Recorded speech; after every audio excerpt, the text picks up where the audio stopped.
Governor Emmanuel Uduaghan of Delta State has been accused of looting the treasury of the state through phantom companies.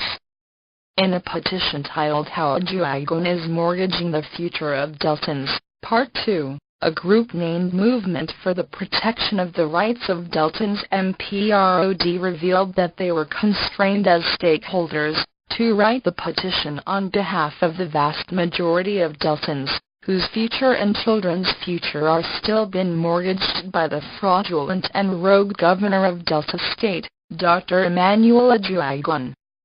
The petition was signed by Alanza Moemeke for Delta North, Ogniovawanos, Delta Central, and Brisbanifa for Delta South. The petitioners alleged that they had expected the governor to focus on administering Delta State, one of Nigeria's richest states, with the fear of God and for the good of the people after their first petition. They accused the governor of being more brazen and audacious in stealing the state's funds.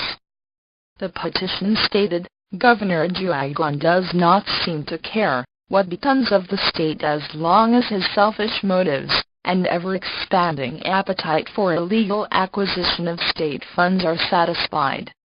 In 6 years of his administration, Delta State has been continuously raped and violated and left to bleed. Things are now so bad that Deltans have become nostalgic of the Ivory era, with all its atrocities. The group further alleged that Mr. Uduaghan had increased his monthly security vote from N$600 million to N$2 billion with nothing to show for it, as the state still witnesses an alarming rate of insecurity. Uduaghan was of using phantom companies such as DONPARKER, believed to be owned by one Omatsuli Toyo, his wife's younger brother and the governor's senior special assistant in charge of special duties, to siphon state funds. The petitioners also accused Uduaghan of using another relative, Diran Atubu, to launder money. Atubu is said to be the governor's blood relation, and a cousin to former Governor James Ivory. His late father, called Papa Atubu, was the head of the Cherubim and Seraphim in Nigeria. The critics accuse the governor of using Alpha Consortium to acquire Ikoyi Hotel in Lagos, which has been renamed Southern Sunday. According to them, Mr. Atubu seconded one Ernest Oji to look after Uduaghan's financial interest in Southern Sunday. The petitioners alleged that Uduaghan's government had abandoned the Warri Industrial Park after more than N$3 billion was lavished on it. In addition, they stated that the Olre Leisure Park at Aju, in which the state sunk more than N$3 billion, has nothing to show for it, even as the state reportedly continues to pour millions of naira in it. The petitioners also alleged that Mr. Uduaghan was becoming even more brazen in misappropriating state funds in the build-up to 2015.